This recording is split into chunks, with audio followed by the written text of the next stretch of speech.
Welcome to another episode of Fuck the Underdog. The words won't let me read them. So today we're going to talk about what happens if your marketing doesn't work.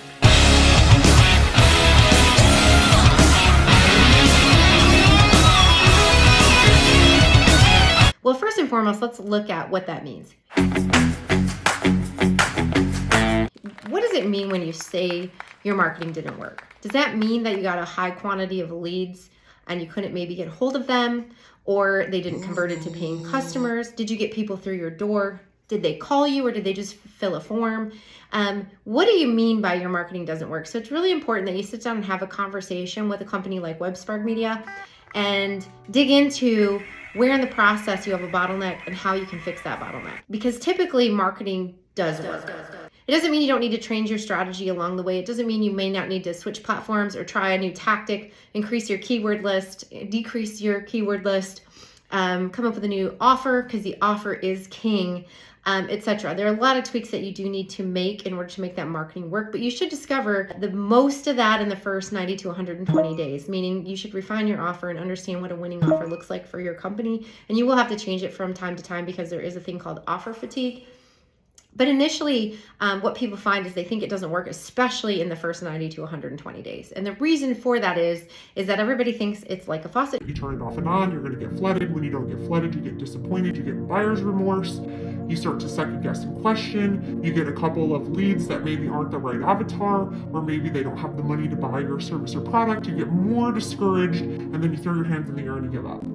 The fact of the matter is the first 90 days are terribly difficult for everybody. It's a ton of work on the agency, it's a ton of work on your part, and it's a lot of frustration. And so if you're working with an agency that's reputable, they will guide you through this and they will help you navigate those first couple months because they are rough. After you navigate those first couple months, everybody comes up on an even keel and you just start to make small micro adjustments all the time to make your campaigns work and be more effective.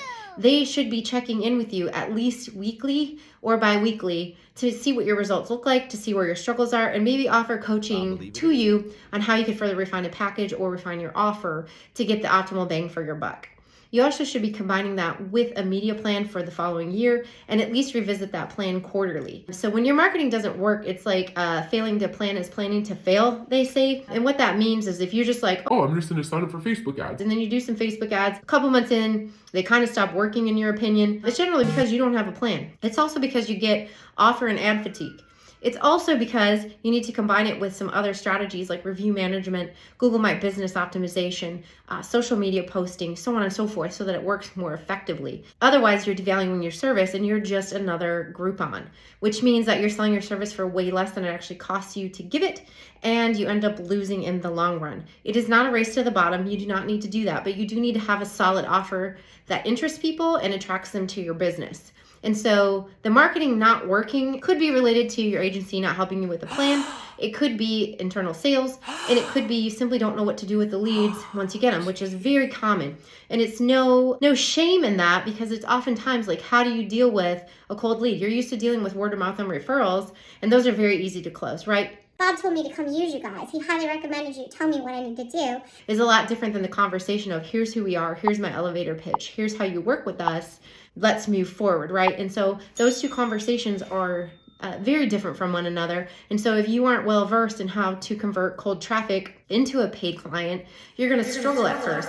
And if you don't have a marketing agency that's willing to help coach you through that, you're going to have a hard time. On average, a Facebook lead needs to be called 17 to 20 times. Called meaning text, email, phone call, some kind of contact 17 to 20 times to get them to actually engage with and decide to go ahead with your offer, unless you have like the bangingest offer out there. It does take a lot of nurturing. Why? Because in the buyer's journey, they're not quite ready to make a decision yet, and you have to spur them to make that decision. You have to offer them testimonials. You have to offer them things of value to decide to do business with you.